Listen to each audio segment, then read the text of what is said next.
Ngasi neinajagadaruba Roman chapter asidi 15 ne title na sanctified by faith thajabana chumhanbiba haibasigi maramda aikoi khara nainaminasi ahanbada ishora pathna takse sagada laiba ipa yam thagasare aikoina thajabagi mapana sengdokpiba sigi maramda kaitang nainagadawre masida aina ngangba khudimana ki thawai sangna singbiu tariba isinaw khudingda sunna ki thawai sangna singbiduna khanganbiu Prabhu Jesu Christ gi minda kulamjare Amen. Aikoi ahambada verse 1 to 3 paminasi sida hai akanba aikoina asonba misingi ayol aran sing ado aikoina khangmina si hai khangmina batai aikoi isamakpu pelaningai gi damak tawroidabni hai masida hairabdi thajaba khanba Christian isinaw aikoina Koi thajaba sonba isinaw singi makoigi asoiba makoigi aranba sing aduda aikoina awaba khangminaba tai haibne khangminaraga makoibu su hena achumba lambida chingminaba tawsi haibne masini aikoi asonbaga akanbana asonbabu puning thogatpiba haibse tawgadabne haibsine masida hai aikoi amana amabu aikoigi kairo lekaibu mahaki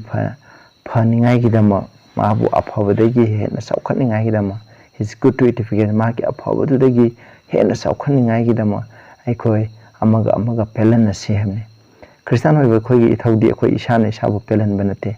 aikoina aikoigi kero lekaibu pelan baneba masi yamna maru oi masida ado verse 3 da so Krista phawuna ma masamu pu pelande asumne ikhre hadi nakhoibu saiba mising adugi misesing adu engonda tai ham masiga thadi aikoina phangadaba pakidandi khudamato Prabhu Jesu Christ phangge aikoina tawba ayol ayan gidama aikoida misei phangadaba aikoida chaipu phangadaba mapor huralobagi aikoida dandi phangadaba khudima adu kanada tai Prabhu da tai masigi maramda aikoine hena khangge haradi Isaiah 53 da haribse aikoina puba pakidandi khudima Prabhu Jesu Christ na pukhi aikoina phangadaba pap tawbagi aikoina chaipu ado aikoina lisai chagadaba ado Prabhu Jesu Christ na sagi hamne aikoina sigadabagi mota mahana sikhi hamne habisne aduga aikoina Matthew da jo hai kai haigida Prabhu Jesu Christ na mahakpu seba tawhangidamak lakpa natte hai mahangna misinggidamak papi aikoigidamak seba tawningai lakpani hamne asengbade mahakse aikoigi sambibu mapuni aikoina mahakpu seba tawbuda matik chaiba mahakti aikoigi lasemba mapuni ishone atumakpu ishor mahangna aikoigi dama khong chambiba aikoigi singdokpibagi thabak taweba haibadi mahamangai haina sate mahana khwaidagi tomne khale aikoichu akoi thajamina isnausing marakta aina khwaidagi haisingbani aina khwaidagi aphabani haina khanbado thadokseba aina khwaidagi sombani haina khalaga amana amagi aikoina thawal tawba haibse aikoina tawgadabni hai aduga first verse 4 da hai masi amare maramdi ikraba hiram khudima mamangda ikraba khudimak se aikoi gi tamningai gi dama ibani hamne adi shastra singi khangba kanba amasung makhoi comfort bibiba aikoi thamjan biba adugi mapana aikoina asa lainingai gi dama hana Bible da shastra da Old Testament da ikraba khudimak se aikoi gi tamningai gi damak taneba Old Testament da ikeba para khudima ikoina karigi damakno Bible gi Old Testament da aphaba mi gi warishu phattaba mi gi warishu aphaba mi sina paptabu gi warishu aphaba mina shona yamna haibe inbagi warishu punama irami se karigi no haibe se ikoina khangadabne masigi maramdi punama atudagi ikoina para tamjaningai na khudamana Abraham dagi ikoina para tamba yai Abraham na laimutil alamba mafum amadagi mahal lairambani adubu ishona kauthoe ishona haibe inbadagi ma kenan haibe mfamjida puthoeba adubu mahaki punji chai cham surubu ma masa pokte adubu ahaba matamda mangonda ishona nangi nupije angang pokani haina haiba adugi mamangda mana haibe indaba kyamam torome mana Egypt sapam matamda sumagi nupido mazan nupini haijanba adumaina oidaba ngamba khara toromeba adagi ishogi promise ne thungningai gi damakni haidana magi nupini insenba akoigi magi minai nupido magi nupi oina hagada magi nupi oina lo haiba aduguma yaba mayam le ꯑꯗꯨꯒꯨꯝꯕ ꯇꯧꯋꯦ ꯑꯗꯨꯕꯨ ꯃꯆꯥꯅꯨꯄꯥꯗꯣ ꯐꯪꯈꯤꯕꯗꯒꯤ ꯑꯕ꯭ꯔꯥꯍꯝꯁꯦ ꯀꯩꯗꯧꯋꯦ ꯍꯧꯖꯤꯛꯇꯤ ꯏꯁꯣꯔꯅ ꯍꯥꯏꯕ ꯈꯨꯗꯤꯡꯃꯛ ꯑꯩꯅ ꯏꯜꯂꯒꯅꯤ ꯍꯥꯏꯕꯁꯤꯅꯦꯕ ꯑꯗꯨ ꯃꯥꯒꯤ ꯃꯆꯥꯅꯨꯄꯥ ꯀꯠꯂꯨ ꯍꯥꯏꯕ ꯐꯥꯎꯕꯗ ꯃꯍꯥꯛ ꯍꯧꯖꯤꯛ ꯆꯤꯡꯅꯗꯅ ꯏꯁꯣꯔꯗ ꯀꯠꯂꯒꯦ ꯍꯥꯏꯅ ꯀꯠꯂꯤꯕꯅꯦꯕ ꯑꯁꯨꯃꯥꯏꯅ ꯇꯧꯗꯅ ꯑꯕ꯭ꯔꯥꯍꯝꯗꯣ ꯏꯁꯣꯔꯅ ꯍꯥꯏꯕ ꯈꯨꯗꯤꯡꯃꯛ ꯃꯁꯤꯗꯒꯤ ꯇꯝꯕ ꯌꯥꯕꯗꯤ ꯑꯩꯈꯣꯏꯁꯨ ꯕꯥꯏꯕꯜꯗ ꯍꯥꯏꯈ꯭ꯔꯕ ꯈꯨꯗꯤꯡꯃꯛꯁꯦ ꯑꯩꯈꯣꯏꯅ ꯏꯜꯂꯒ ꯏꯁꯣꯔꯅ ꯕꯥꯏꯕꯜꯗ ꯍꯥꯏꯈꯤꯕ ꯈꯨꯗꯤꯡꯃꯛꯁꯦ ꯑꯩꯈꯣꯏꯒꯤꯗꯃꯛ ꯍꯥꯏꯈ꯭ꯔꯕꯅꯤ ꯏꯁꯣꯔꯅ ꯈꯨꯗꯤꯡ ꯕꯥꯏꯕꯜꯗ ꯏꯈ꯭ꯔꯕ ꯈꯨꯗꯤꯡꯃꯛꯁꯦ ꯃꯁꯤ ꯈꯨꯗꯤꯡꯃꯛꯁꯦ ꯑꯕ꯭ꯔꯥꯍꯝꯒꯨꯝꯅ ꯑꯩꯈꯣꯏꯅ ꯍꯥꯏꯕ ꯏꯜꯂꯒ ꯑꯩꯈꯣꯏ ꯑꯕ꯭ꯔꯥꯍꯝꯅ ꯐꯪꯈꯤꯕ ꯕꯣꯔ ꯑꯗꯨꯝ ꯑꯩꯈꯣꯏꯅ ꯐꯪꯕ ꯌꯥꯏꯑꯕ ꯁꯣꯗꯣꯝ ꯒꯣꯃꯣꯔꯥ ꯃꯥꯡꯍꯟꯕꯒꯤ ꯑꯣꯏꯔꯁꯨ ꯃꯈꯣꯏꯅ ꯁꯣꯗꯣꯝꯗ ꯂꯩꯕ ꯃꯤꯁꯤꯡꯅ ꯇꯥꯏꯝ ꯄꯥꯏꯕ ꯃꯇꯨꯡꯗ ꯃꯈꯣꯏꯅ ꯄꯥꯞ ꯇꯧꯗꯨꯅ ꯁꯣꯗꯣꯝꯅꯤ ꯍꯥꯏꯅꯔꯤꯕꯅꯤ ꯑꯁꯨꯛꯀꯤ ꯃꯇꯤꯛ ꯑꯣꯛꯇꯕ ꯅꯨꯄꯥ ꯑꯗꯨꯒꯨꯝꯕ ꯑꯩꯈꯣꯏꯅ ꯍꯛꯇꯤꯟꯅꯕꯒꯤ ꯊꯕꯛ ꯐꯥꯎꯕ ꯇꯧꯕꯅꯦꯕ ꯑꯗꯨꯒꯨꯝꯕ ꯇꯧꯕꯒꯤꯗ ꯃꯈꯣꯏ ꯃꯥꯡꯍꯟꯉꯤ ꯑꯩꯈꯣꯏꯁꯨ ꯑꯗꯨꯒꯨꯝꯕ ꯇꯧꯔꯗꯤ ꯃꯥꯡꯍꯟꯒꯅꯤ ꯅꯋꯥꯏꯒꯤ ꯃꯇꯝ ꯂꯩꯔꯦ ꯖꯣꯁꯦꯐꯀꯤ ꯃꯇꯝ ꯖꯣꯁꯦꯐꯅ ꯈꯟꯕꯁꯦ ꯄꯥꯞ ꯇꯧꯕꯕꯨꯗꯤ ꯁꯤꯕꯅ ꯍꯦꯟꯅ ꯐꯩ ꯍꯥꯏꯕꯅꯤ ꯑꯗꯨꯒꯤꯗꯃꯛ ꯃꯥꯒꯤ ꯄꯥꯞ ꯇꯧꯕꯕꯨꯗꯤ ꯁꯤꯕꯅ ꯍꯦꯟꯅ ꯐꯩ ꯍꯥꯏꯕ ꯋꯥꯔꯦꯞꯀꯤꯗꯃꯛ ꯃꯍꯥꯛ ꯑꯋꯥꯕ ꯀꯌꯥꯃꯔꯨꯝ ꯊꯦꯡꯒꯥꯡ ꯀꯌꯥꯃꯔꯨꯝꯗ ꯑꯋꯥꯕ ꯅꯪꯈꯤꯕ ꯑꯗꯨ ꯐꯥꯎꯕ ꯃꯥ ꯏꯁꯣꯔ ꯊꯥꯗꯣꯛꯇꯦ ꯏꯁꯣꯔꯅ ꯃꯥꯕꯨꯁꯨ ꯆꯥꯌꯦꯡ ꯇꯧꯕꯅꯦ ꯃꯃꯩ ꯊꯪꯗꯗꯤ ꯀꯩꯗꯧꯕ ꯆꯥꯌꯦꯡꯗꯣ ꯃꯥꯏ ꯄꯥꯛꯑ ꯃꯇꯨꯡꯗ ꯃꯥ ꯄ꯭ꯔꯥꯏꯝ ꯃꯤꯅꯤꯁꯇꯔ ꯐꯥꯎꯕ ꯑꯣꯏꯔꯦꯕ ꯑꯩꯈꯣꯏꯁꯨ ꯃꯇꯝ ꯈꯔ ꯏꯁꯣꯔꯒꯤ ꯑꯆꯨꯝꯕ ꯏꯟꯕ ꯃꯇꯝꯗ ꯑꯩꯈꯣꯏꯅ ꯑꯋꯥ ꯅꯪ ꯀꯌꯥꯃꯔꯨꯝ ꯊꯦꯡꯅꯕ ꯌꯥꯏ ꯑꯗꯨꯕꯨ ꯍꯥꯏꯔꯤꯕꯁꯦ ꯑꯩꯈꯣꯏꯅ ꯏꯁꯣꯔꯗ ꯃꯈꯥ ꯄꯣꯟꯖꯔꯒ ꯈꯥꯡꯕ ꯇꯥꯔꯒꯗꯤ ꯑꯩꯈꯣꯏꯒꯤꯁꯨ ꯄꯨꯔꯅꯤꯃꯥ ꯍꯥꯏꯗꯣ ꯁꯣꯏꯗꯅ ꯂꯥꯛꯀꯅꯤ ꯑꯗꯨꯅ ꯂꯩꯈ꯭ꯔꯦ ꯑꯩꯈꯣꯏꯅ ꯗꯥꯅꯤꯌꯦꯜꯒꯤ ꯋꯥꯔꯤꯁꯨ ꯂꯩꯈ꯭ꯔꯦ ꯗꯥꯅꯤꯌꯦꯜ ꯁꯗꯥꯛ ꯃꯦꯁꯥꯛ ꯑꯕꯦꯗꯅꯦꯒꯣ ꯃꯈꯣꯏꯒꯤ ꯋꯥꯔꯤ ꯃꯈꯣꯏꯅ ꯏꯁꯣꯔꯅ ꯍꯥꯏꯕ ꯏꯟꯕ ꯃꯄꯥꯅ ꯃꯩꯒꯤ ꯀꯣꯝꯗꯒꯤ ꯐꯥꯎꯕ ꯏꯁꯣꯔꯅ ꯀꯟꯕꯤꯕꯅꯤ ꯑꯗꯨꯗ ꯅꯠꯇꯅ ꯃꯈꯣꯏꯕꯨ ꯀꯟꯕꯤꯕ ꯃꯄꯥꯅ ꯕꯥꯕꯤꯂꯣꯟꯗ ꯂꯩꯔꯤꯕ ꯄ꯭ꯔꯤꯊꯤ ꯃꯐꯝ ꯈꯨꯗꯤꯡꯗ ꯂꯩꯔꯤꯕ ꯃꯤꯁꯤꯡꯗ ꯏꯁꯣꯔꯒꯤ ꯋꯥꯄꯥꯎ ꯁꯟꯗꯣꯛꯏꯕꯅꯦꯕ ꯏꯖꯔꯦꯜ ꯃꯆꯥꯁꯤꯡꯅ ꯏꯁꯣꯔꯅ ꯍꯥꯏꯕ ꯏꯟꯗꯕꯗꯒꯤ ꯃꯈꯣꯏꯒꯤ ꯁꯍꯔ ꯇꯨꯝꯅ ꯃꯥꯡꯈꯤꯕ ꯑꯗꯨꯒ ꯑꯩꯈꯣꯏꯁꯨ ꯏꯁꯣꯔꯅ ꯍꯥꯏꯕ ꯏꯟꯗꯕꯒꯤ ꯑꯩꯈꯣꯏꯁꯨ ꯇꯨꯝꯅ ꯃꯥꯡꯒꯅꯤ ꯍꯥꯏꯕ ꯑꯁꯤꯒꯨꯝꯕ ꯄꯔꯥ ꯀꯌꯥꯃꯔꯨꯝꯁꯦ ꯑꯩꯈꯣꯏꯅ ꯇꯝꯕ ꯌꯥꯏ ꯍꯥꯏꯕ ꯃꯗꯨꯒꯤꯗꯃꯛꯅꯦꯕ ꯕꯥꯏꯕꯜꯗ ꯏꯈ꯭ꯔꯕ ꯐꯠꯇꯕꯁꯤꯡꯗꯣ ꯑꯩꯈꯣꯏꯅ ꯊꯥꯗꯣꯛꯑꯒ ꯑꯐꯕꯁꯤꯡꯗꯣ ꯑꯩꯈꯣꯏꯅ ꯂꯧꯁꯦꯕ ꯐꯠꯇꯕ ꯃꯤꯁꯤꯡ ꯑꯗꯨꯅ ꯏꯁꯣꯔꯅ ꯍꯥꯏꯕꯒꯤ ꯃꯄꯥꯅ ꯍꯥꯏꯕ ꯏꯜꯂꯒ ꯑꯐꯕ ꯃꯤ ꯑꯣꯏꯔꯛꯄꯗꯣ ꯃꯗꯨ ꯇꯝꯅꯤꯡꯉꯥꯏꯒꯤꯗꯃꯛ ꯑꯩꯈꯣꯏꯅ ꯕꯥꯏꯕꯜꯗ ꯄꯤꯕꯅꯦꯕ ꯑꯩꯈꯣꯏ ꯃꯤꯠꯌꯦꯡꯁꯤ 5-7 ꯍꯥꯏꯁꯦ ꯑꯗꯨꯅ ꯈꯥꯡꯕ ꯀꯟꯕ ꯑꯃꯁꯨꯡ ꯅꯈꯣꯏꯕꯨ ꯊꯦꯝꯖꯤꯟꯕꯤꯕ ꯏꯁꯣꯔ ꯑꯗꯨꯅ ꯑꯩꯈꯣꯏ ꯄꯨꯛꯅꯤꯡ ꯑꯃꯠꯇ ꯈ꯭ꯔꯤꯁꯇꯒꯤ ꯃꯄꯥꯟꯅ ꯈ꯭ꯔꯤꯁꯇꯒꯤ ꯃꯇꯨꯡ ꯏꯟꯅ ꯑꯩꯈꯣꯏꯁꯦ ꯄꯨꯛꯅꯤꯡ ꯑꯃꯠꯇ ꯑꯃꯒ ꯄꯨꯛꯅꯤꯡ ꯑꯃꯠꯇ ꯑꯣꯏꯌꯨ ꯍꯥꯏꯕꯅꯤ ꯑꯗꯨꯒ ꯃꯁꯤꯗ 6ꯇ ꯍꯥꯏꯁꯦ ꯑꯩꯈꯣꯏ ꯄꯨꯛꯅꯤꯡ ꯑꯃꯠꯇ ꯑꯣꯏꯗꯨꯅ ꯆꯤꯟ ꯑꯃꯈꯛꯇ ꯂꯩꯗꯨꯅ ꯏꯁꯣꯔꯕꯨ ꯊꯥꯒꯠꯂꯨ ꯍꯥꯏꯕꯅꯤ ꯃꯁꯤꯅ ꯑꯩꯈꯣꯏ ꯑꯃꯒ ꯂꯧꯁꯤꯟꯅꯨ ꯈ꯭ꯔꯤꯁꯇꯅ ꯑꯩꯈꯣꯏꯕꯨ ꯂꯧꯁꯤꯟꯕꯒꯨꯝꯅ ꯃꯁꯤꯗ ꯄꯟꯅꯤꯡꯂꯤꯕꯗꯤ ꯑꯩꯈꯣꯏ ꯈ꯭ꯔꯤꯁꯇꯥꯟꯁꯤꯡꯒꯤ ꯃꯔꯛꯇ ꯄꯨꯛꯅꯤꯡ ꯋꯥꯈꯜ ꯐꯤꯖꯦꯠ ꯆꯛꯆꯥ ꯋꯥꯉꯥꯡ ꯁꯉꯥꯡ ꯑꯩꯈꯣꯏꯁꯦ ꯑꯃꯠꯇ ꯑꯣꯏꯒꯗꯕꯅꯤ ꯍꯥꯏꯕꯅꯤ ꯑꯩꯈꯣꯏꯅ ꯇꯧꯊꯣꯔꯛꯄ ꯈꯨꯗꯤꯡꯁꯤꯗ ꯑꯃꯠꯇ ꯑꯣꯏꯒꯗꯕꯅꯤ ꯍꯥꯏꯕꯁꯤꯅꯦꯕ ꯃꯔꯝꯗꯤ ꯄ꯭ꯔꯚꯨ ꯖꯤꯁꯨ ꯈ꯭ꯔꯤꯁꯇꯒ ꯏꯄꯥ ꯏꯁꯣꯔꯒ ꯑꯃꯠꯇ ꯑꯣꯏꯕꯒꯨꯝꯅ ꯑꯩꯈꯣꯏꯁꯨ ꯑꯣꯏꯒꯗꯕꯅꯦꯕ ꯖꯣꯟ 17ꯗ ꯄ꯭ꯔꯊꯅꯥ ꯇꯧꯔꯤꯕꯗ ꯑꯩꯈꯣꯏ ꯑꯃꯠꯇ ꯑꯣꯏꯅꯤꯡꯉꯥꯏꯒꯤꯗꯃꯛ ꯏꯄꯥ ꯅꯪꯒ ꯑꯩꯒ ꯑꯃꯠꯇ ꯑꯣꯏꯕꯒꯨꯝꯅ ꯑꯩꯈꯣꯏꯒ ꯁꯦꯕꯣꯛꯁꯤꯡ ꯑꯁꯤꯒ ꯑꯃꯠꯇ ꯑꯣꯏꯅꯤꯡꯉꯥꯏꯒꯤꯗꯃꯛ ꯍꯥꯏꯅ ꯑꯩꯈꯣꯏꯒꯤ ꯃꯔꯛꯇꯁꯨ ꯑꯃꯠꯇ ꯑꯣꯏꯕ ꯍꯥꯏꯕꯁꯤ ꯑꯩꯈꯣꯏ ꯂꯩꯁꯤ ꯃꯁꯤꯒꯤꯗꯃꯛ ꯄ꯭ꯔꯊꯅꯥ ꯇꯧꯔꯤꯕꯅꯤ ꯑꯩꯈꯣꯏꯅ 15-16ꯗ ꯑꯃꯨꯛ ꯆꯠꯂꯁꯤꯀꯣ ꯑꯗꯨꯅ ꯑꯗꯨꯝ ꯑꯣꯏꯅꯃꯛ ꯑꯩꯅ ꯅꯈꯣꯏꯗꯀꯣ ꯊꯧꯅꯥ ꯐꯅ ꯏꯈꯤ ꯃꯔꯝꯗꯤ ꯀꯩꯅꯣ ꯏꯁꯣꯔꯅ ꯑꯩꯉꯣꯟꯗ ꯄꯤꯕꯤꯕ ꯊꯧꯖꯥꯟ ꯑꯗꯣ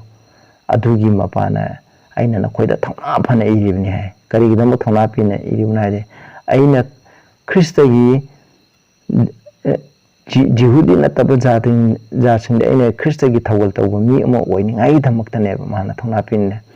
ꯑꯗꯨꯅ ꯏꯁꯣꯔꯒꯤ ꯑꯐꯕ ꯄꯥꯎ ꯑꯗꯨꯗ ꯊꯧꯒꯜ ꯇꯧꯅꯕ ꯑꯐꯕ ꯄꯥꯎ ꯍꯥꯏꯕꯗꯤ ꯄ꯭ꯔꯚꯨꯅ ꯅꯪ ꯑꯩꯒꯤꯗꯃꯛ ꯀ꯭ꯔꯣꯁꯇ ꯄꯥꯡ ꯇꯤꯡꯗꯨꯅ ꯁꯤꯕꯤꯔꯒ ꯑꯩꯈꯣꯏꯅ ꯄꯨꯒꯗꯕ ꯄꯥꯞ ꯈꯨꯗꯤꯡꯃꯛ ꯄꯨꯕꯤꯔꯦ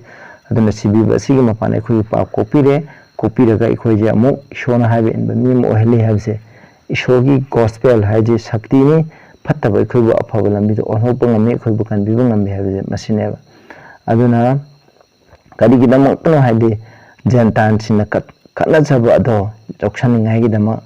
ꯀꯃꯥꯏꯅ ꯇꯧꯗꯨꯅ being sanctified by the Holy Ghost ꯊꯋꯥꯏ ꯑꯁꯦꯡꯕꯗ ꯁꯦꯡꯗꯣꯛꯄ ꯑꯗꯨꯒꯤ ꯃꯄꯥꯅ ꯖꯦꯟꯇꯥꯏꯜꯁꯤꯡꯅ ꯀꯠꯆꯕ ꯑꯗꯣ ꯐꯪꯅꯤꯡꯉꯥꯏꯒꯤꯗꯃꯛ ꯍꯥꯏꯕꯅꯦꯕ ꯑꯩꯈꯣꯏꯅ ꯏꯁꯣꯔꯗ ꯀꯠꯆꯕꯁꯦ ꯂꯧꯁꯟꯒꯦ ꯍꯥꯏꯇꯥꯔꯗꯤ ꯑꯍꯥꯟꯕꯗ ꯑꯩꯈꯣꯏ ꯊꯋꯥꯏ ꯑꯁꯦꯡꯕꯅ ꯁꯦꯡꯗꯣꯛꯄ ꯇꯥꯏꯌꯦꯕ ꯃꯁꯤ ꯌꯥꯝꯅ ꯃꯔꯨ ꯑꯣꯏꯕꯅꯤ ꯊꯋꯥꯏ ꯑꯁꯦꯡꯕꯅ ꯁꯦꯡꯗꯣꯛꯄ ꯍꯥꯏꯕꯁꯦ ꯍꯥꯏꯕꯗꯤ ꯊꯋꯥꯏ ꯑꯁꯦꯡꯕꯅ ꯍꯥꯏꯕ ꯏꯟꯕ ꯍꯥꯏꯕꯗꯤ ꯊꯋꯥꯏ ꯑꯁꯦꯡꯕꯅ ꯍꯥꯏꯕ ꯏꯟ ꯇꯥꯔꯗꯤ ꯑꯩꯈꯣꯏꯅ Galatians 5ꯗ ꯄꯜꯂꯤꯕ 22-23ꯗ ꯄꯜꯂꯤꯕꯗ ꯊꯋꯥꯏ ꯑꯁꯦꯡꯕ ꯃꯍꯩꯁꯤꯡ ꯂꯩꯇꯥꯔꯗꯤ ꯑꯩꯈꯣꯏꯅ ꯏꯁꯣꯔꯒꯤ ꯋꯥꯔꯤ ꯗꯥꯊꯪꯁꯤꯡ ꯑꯗꯨ ꯉꯥꯛꯄ ꯃꯄꯨꯡ ꯐꯥꯕ ꯑꯣꯏꯔꯅꯤ ꯑꯩꯈꯣꯏ ꯂꯥꯏꯃꯨꯔꯇꯤ ꯂꯥꯔꯔꯣꯏ ꯏꯃꯥ ꯏꯄꯥꯅ ꯍꯥꯏꯕ ꯏꯜꯂꯅꯤ ꯑꯗꯨꯅ ꯄ꯭ꯔꯚꯨ ꯖꯤꯁꯨ ꯏꯄꯥ ꯏꯁꯣꯔꯕꯨ ꯈꯨꯔꯨꯝꯃꯅꯤ ꯃꯤꯕꯨ ꯅꯨꯡꯁꯤꯕ ꯍꯩꯕ ꯍꯥꯏꯕꯗꯨ ꯑꯣꯏꯔꯅꯤ ꯍꯥꯏꯕꯁꯦ ꯃꯁꯤꯅꯦꯕ ꯑꯗꯨꯅ ꯁꯦꯡꯗꯣꯛꯈꯤꯕꯁꯦ ꯀꯔꯤꯒꯤ ꯃꯄꯥꯟꯅꯅꯣ ꯍꯥꯏ ꯀꯥꯟꯗ ꯑꯩꯈꯣꯏꯅ ꯑꯃꯨꯛ ꯌꯦꯡꯁꯤ ꯖꯣꯟ 17:17ꯗ ꯍꯥꯏ ꯅꯍꯥꯛꯀꯤ ꯋꯥꯍꯩꯗꯤ nahaki achumbagi mapana makhoi bu sengdokpiu nahaki wahidi achumbani hai Bible haibase masini aikoina Bible na haiba inba kaktagi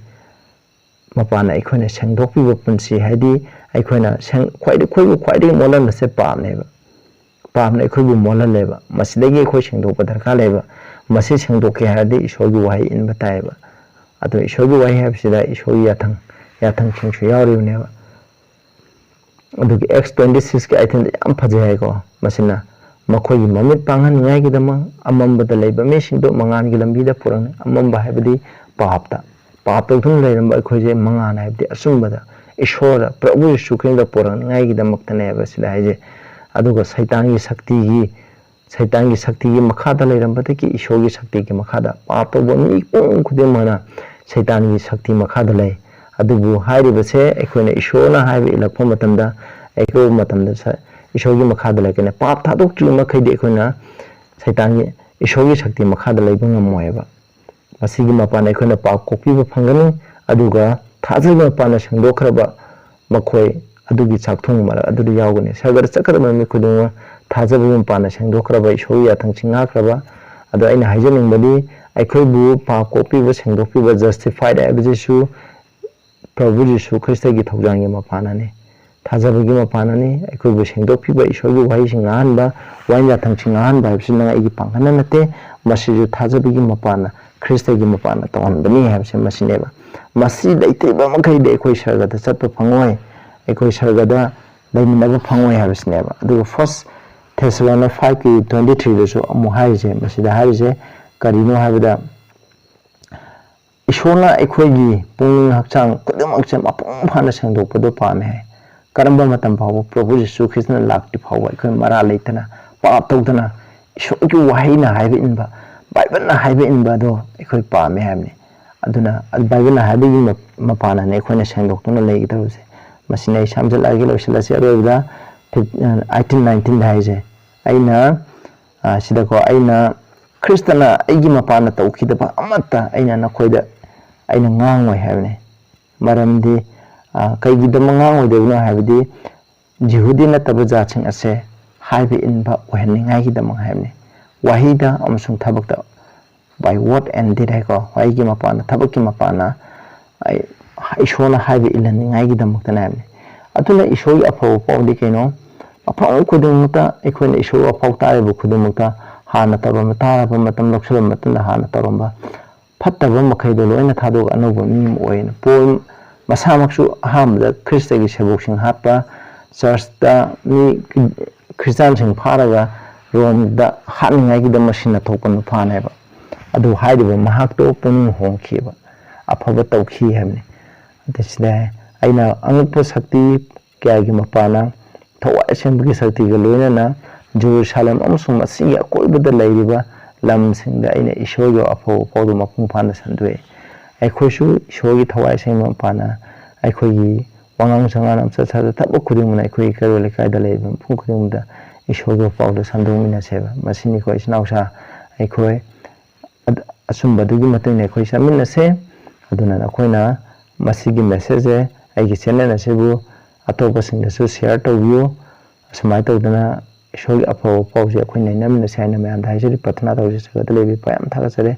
अखोइना हुजिक नैना खरबा थाजगिं पाना सकम सिंदोपिगनि